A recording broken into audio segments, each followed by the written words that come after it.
Muy buenos días. Agradezco mucho esta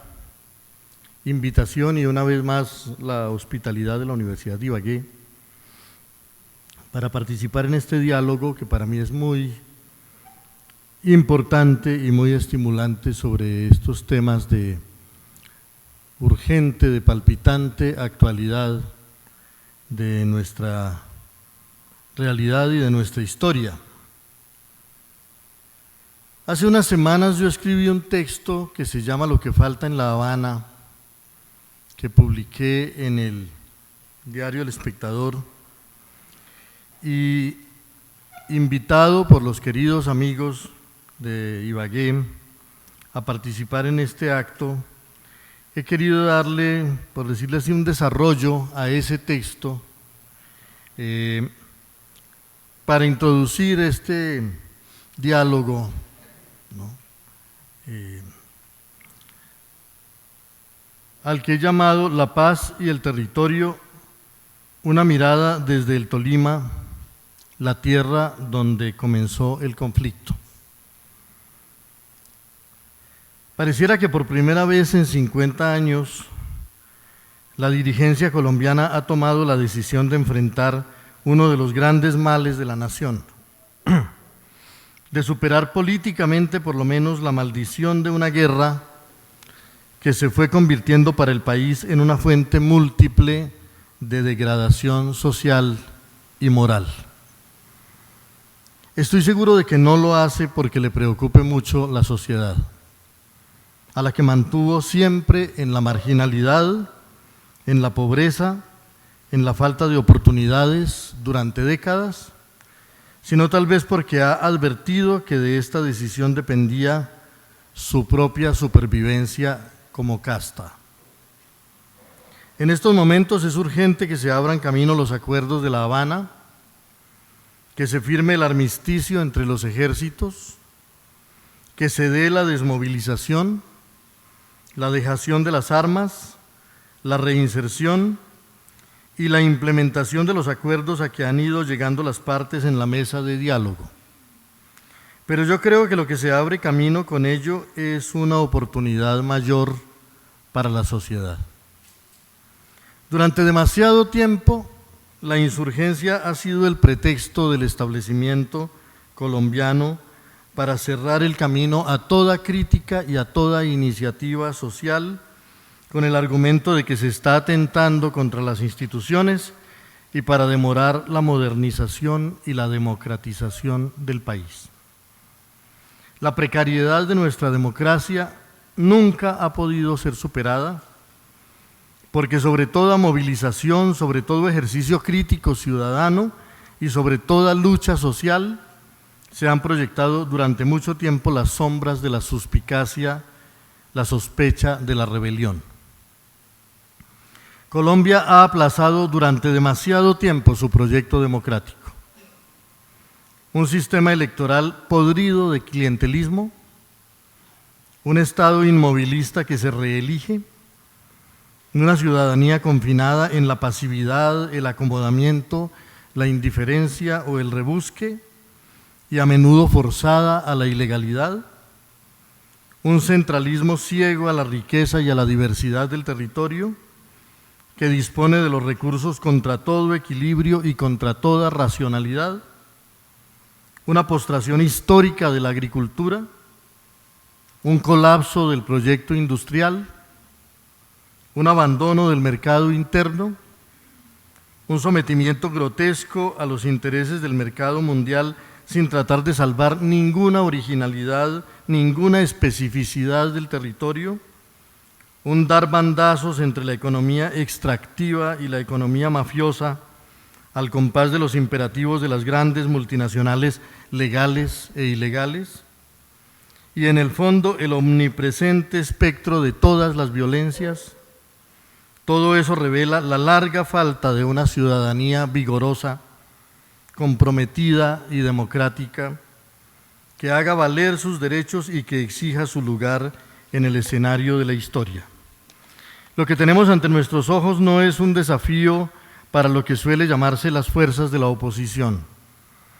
es un desafío para toda la sociedad. Colombia está necesitando ciudadanos, empresarios, profesionales,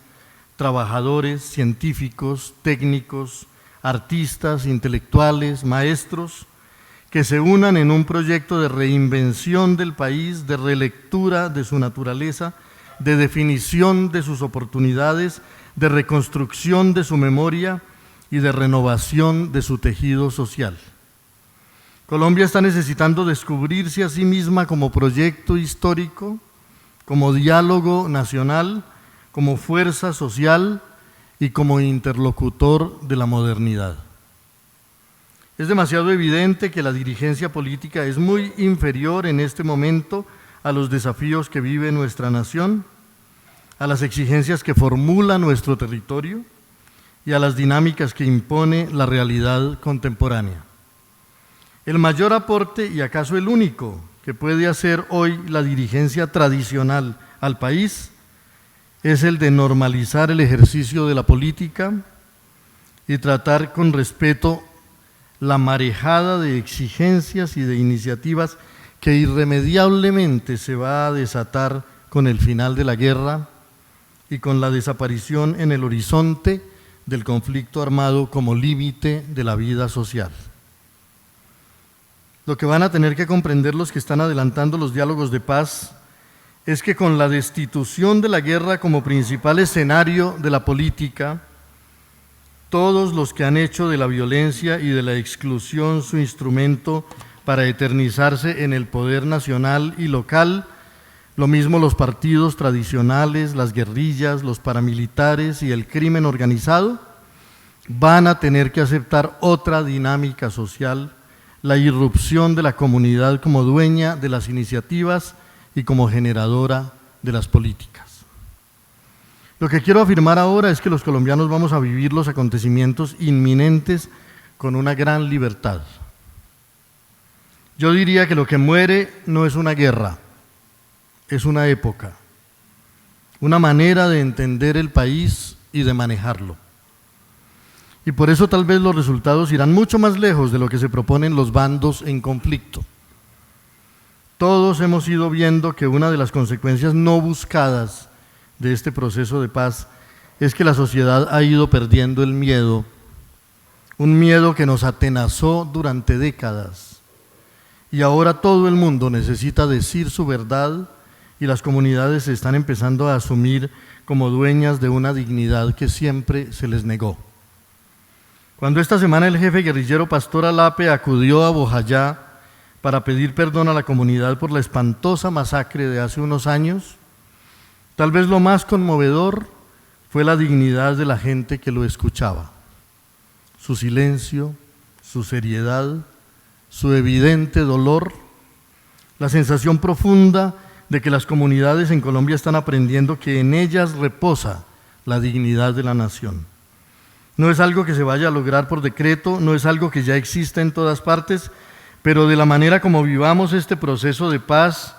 va a depender si se alza en este territorio una nueva Colombia o si las comunidades van a seguir siendo ninguneadas por la política, por los negociantes y por los guerreros. En esa medida, el primer deber de las comunidades es arrojar una mirada sobre el mundo en que viven y asumir la responsabilidad de ese mundo. Yo suelo preguntarme qué es lo que falta en La Habana, y creo que es lo que tenemos que preguntarnos todos los colombianos. ¿Podremos tener una respuesta desde el Tolima a esa pregunta? Yo estoy seguro de que sí, por muchas razones. La primera, porque no hay que olvidar que esta guerra comenzó aquí. Esta guerra de medio siglo nació de la vieja violencia de los años 50 y del modo como un Estado que nunca supo hacer presencia en el territorio respondió con desmesura militar a los reclamos de unos campesinos ya maltratados por la guerra anterior. No ignoramos que los territorios donde se inició el conflicto eran ya territorios de viejos conflictos indígenas, recuerdo de antiguas injusticias e intolerancias. Si el Estado hubiera tenido a tiempo presencia en esos municipios del sur del Tolima, Si el Estado hubiera representado en aquellos tiempos algo más que la soberbia de unos funcionarios ante la fragilidad de los colonos y de los campesinos, ante la indignación de los indios, otro gallo habría cantado. Pero allá estaba el canapé republicano en su altiplano, tronando contra las repúblicas independientes, y no le daba vergüenza llamar repúblicas independientes a unos campesinos que piden obras públicas, carreteras y puestos de salud. Lo asombroso, lo digo sin dudas, es que esos campesinos se hayan alzado hasta convertirse en un ejército de miles de hombres. La misma historia de Michael Kohlhaas, el rebelde alemán, que nos relató el poeta romántico Heinrich von Kleist, la historia de una indignación y de un resentimiento que, justificados al comienzo por la desmesura de las ofensas, crece sobre un territorio hasta convertirse en una furia criminal y un incendio implacable.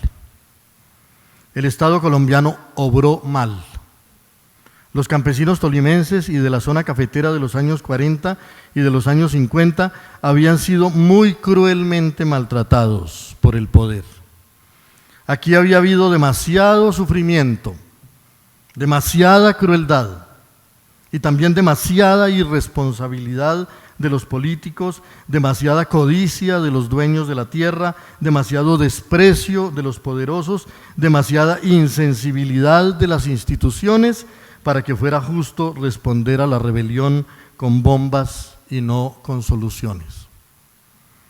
Yo viví la violencia de los años 50. Yo estaba en Padua y en Fresno y en el Líbano cuando pasaban los chusmeros en la niebla con sus rifles y sus cananas. Yo sé que al comienzo no eran tan monstruosos como al final, porque no encontraron nunca comprensión, ni ayuda, ni corrección, sino poderes que le añadían horror al horror, que apagaban el fuego con gasolina. Aquí, en el norte, hubo una reforma agraria en el siglo XIX. El gran historiador Hermes Tobar, tal vez el más importante que tiene hoy Colombia,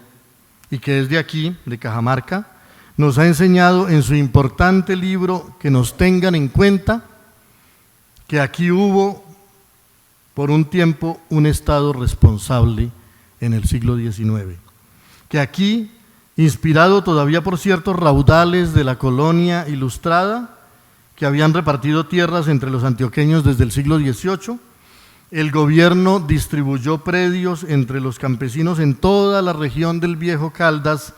esas selvas que habían quedado abandonadas desde la conquista, y que esa sana política alcanzó incluso una importante región de la cordillera en el norte del Tolima. Yo soy beneficiario de esa vieja reforma agraria de finales del siglo XIX. Si he crecido en la conciencia de tener un lugar en el mundo, si crecí en el amor de unas montañas, de unos pueblos, en la veneración de las cenizas de unos bisabuelos, en el respeto por las costumbres de una comunidad y en los principios básicos de la civilización, es porque esas concesiones Aranzazu y Villegas y otras fueron repartidas entre colonos antioqueños que se volvieron caldenses y tolimenses, porque ese 1.000.000 de hectáreas de tierras del Estado y de baldíos fueron entregados a los campesinos para ayudarles a vivir y para prevenir desórdenes sociales, porque en algún lugar de la memoria tuvimos la certeza de tener una patria. Es importante recordar que esos colonos no habían salido de Antioquia buscando solo convertirse en agricultores. Los arrastraba como a los viejos conquistadores la quimera del oro, y no exclusivamente del oro de las minas, sino del oro de las huacas, que revelaba la conciencia de que nuestro mundo moderno reposa sobre los misterios de un mundo anterior. Llegaron buscando minas y buscando huacas, y a veces pagaban las tierras de los indios con el oro de los indios. Con oro de los indios pagó mi bisabuelo Benedicto las tierras de los indios. Pero a todos esos colonos favorecidos por las tierras les ocurrió a fines del siglo XIX un milagro, que a través de ellos le ocurrió a Colombia entera. Les dio por sembrar una planta que se cultivaba en Santander y en Las Vegas de Cundinamarca, una planta venida de Abisinia, y descubrieron que las tierras de la cordillera central eran óptimas para ese cultivo. Cualquier enemigo de oficio de las reformas agrarias habría dicho que era una ociosidad repartirles tierras a los campesinos, que eso no era más que derrochar con holgazanes. Pero de ese acto de generosidad oportuna y de política visionaria nació la zona cafetera. De esa experiencia generosa vivió Colombia por más de un siglo. Qué elocuente ejemplo para demostrarles a los enemigos de las reformas sociales el poder político y el poder histórico que tienen a tiempo las soluciones generosas. Mientras los denunciadores de las repúblicas independientes que exigían bombas y metralla contra la protesta campesina y que siguen predicando lo mismo, llevaron a Colombia a un baño de sangre de proporciones bíblicas, una reforma agraria a tiempo no solo produjo la economía más sólida del país, sino la más democráticamente repartida que hayamos tenido nunca. En esas tierras de la zona cafetera se construyó un país a finales del siglo XIX y allí mismo se destruyó un país a mediados del siglo XX. La riqueza del café no dejó de encender la codicia de unos y la irresponsabilidad de otros, y aún no acabamos de saber cómo fue que esa región de gente laboriosa que sostuvo al país por un siglo fue víctima de una violencia apocalíptica. Hay muchas explicaciones, pero a mí la que más me duele es la sospecha de que en algún momento de ese baño de sangre de la zona cafetera los políticos hayan considerado que era conveniente para la economía nacional que los campesinos fueran arrojados a las ciudades para que se diera la gran industrialización y modernización del país, aunque más de un pensador ya había demostrado que aquello era imposible en ese momento por la falta de vocación industrial de nuestras dirigencias. Pero es que a ellas les gusta adherir a las modas del mundo, mostrarse dóciles y muy obsequiosas con sus socios internacionales, y esta región sí que ha visto de qué modo la sumisión de nuestras élites al mercado mundial ha significado sacrificio y ruina para muchos. El Tolima tuvo la vocación de ser una gran despensa agraria, y no podía ser de otro modo teniendo esas llanuras del Magdalena y esas tierras templadas de la cordillera. Tuvo y tiene oro, y sus minas fueron muy importantes, pero sobre todo estaba llamado a ser una gran despensa agrícola. Antes de vivir del café, Colombia vivió por un tiempo de los tabacales de Ambalema, aunque también allí la prioridad era, como siempre, el mercado externo. Nuestro destino ha sido el de ser repúblicas mineras, repúblicas tabacaleras, repúblicas cafeteras, repúblicas ganaderas, repúblicas bananeras, repúblicas marihuaneras y repúblicas cocaleras, dependiendo de qué están consumiendo los grandes mercados. Hubo una época en que intentamos tener industria y el Tolima tuvo sus campos de algodón y mostró ser un gran productor de arroz y de sorgo y de ajonjolí y de maíz y de papa y de frutas, además del privilegio de haber sido la gran reserva pesquera fluvial del país. El Tolima comparte con su hermano el Huila el privilegio de ser los dos departamentos que tienen tierras sobre las dos vertientes del río Magdalena. En esa medida son territorios centrales y tienen la principal responsabilidad en la defensa del río. ¿De qué terrible cosa estoy hablando? Tal vez de la más terrible que nos ocurre hoy. Colombia es y debería ser sobre todo una potencia acuífera, porque a Colombia le fueron dados la mitad de los páramos de este planeta. Somos una gigantesca fábrica de agua. El macizo colombiano es el templo mayor de ese sistema. Los nevados de la cordillera central son parte fundamental de ese sistema. Esta muralla prodigiosa que se alza al occidente es nuestra responsabilidad, no solo como sistema de tierras, de cultivos y de climas, sino como escenario vital del ciclo del agua en el territorio, pero el modo como el centralismo colombiano está tratando ese tesoro es verdaderamente alarmante. Nos toca entender que la cordillera,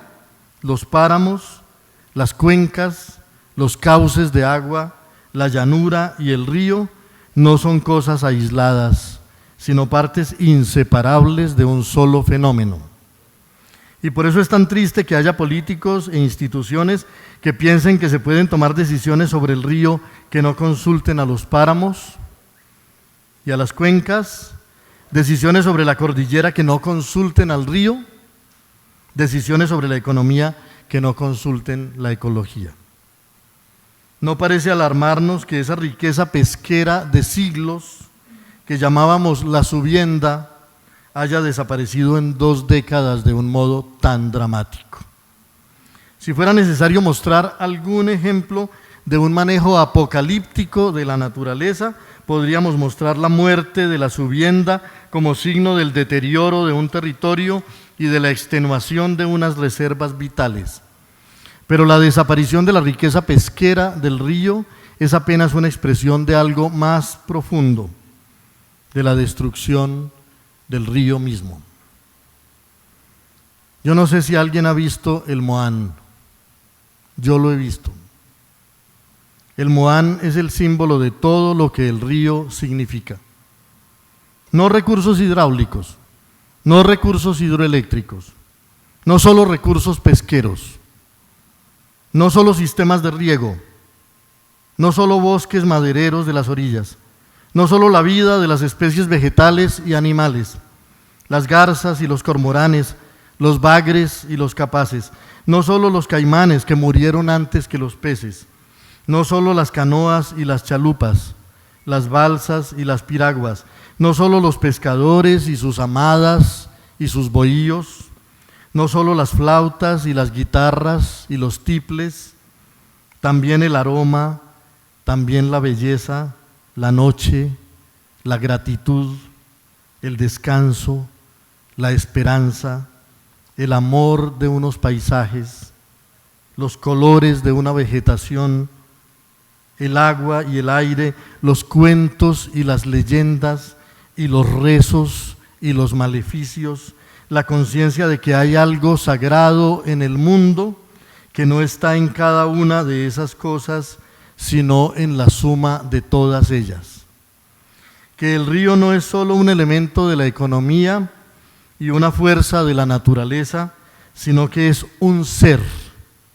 la voz de una cultura, la memoria de un mundo, un camino lleno de historias, un cauce que no puede servir para separar, sino para unir,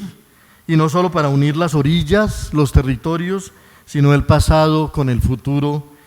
y a la humanidad con el universo natural. El Moán es para mí todo eso,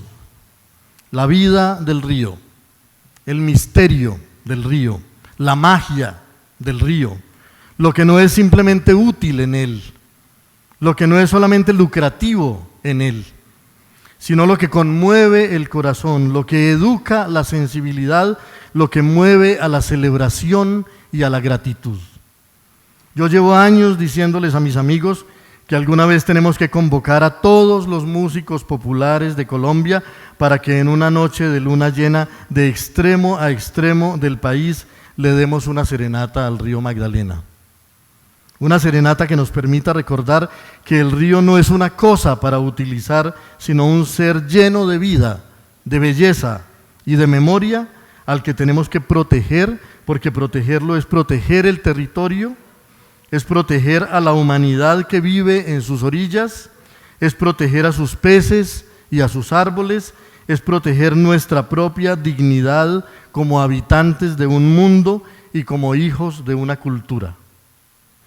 Pero ahora el río está en manos de los que solo lo ven como fuente de energía eléctrica, como negocio y como autorruta. Una masa de agua envenenada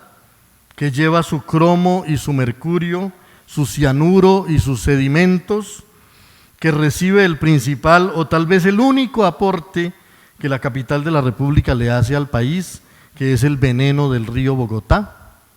la contaminación más despiadada que una ciudad le brinde a un territorio.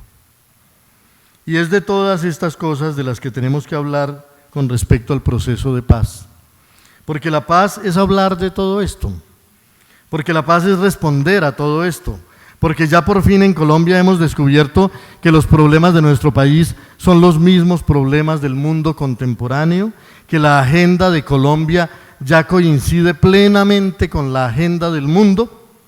y que en esa agenda las primeras tareas dificilísimas pero inaplazables son la defensa del agua, la defensa del entorno, la lucha contra el calentamiento global, la defensa de los bosques, de las cuencas, de los manantiales y la defensa de la sacralidad amenazada a la que por ahora podemos darle el nombre de equilibrio para que no les choque a los racionalistas.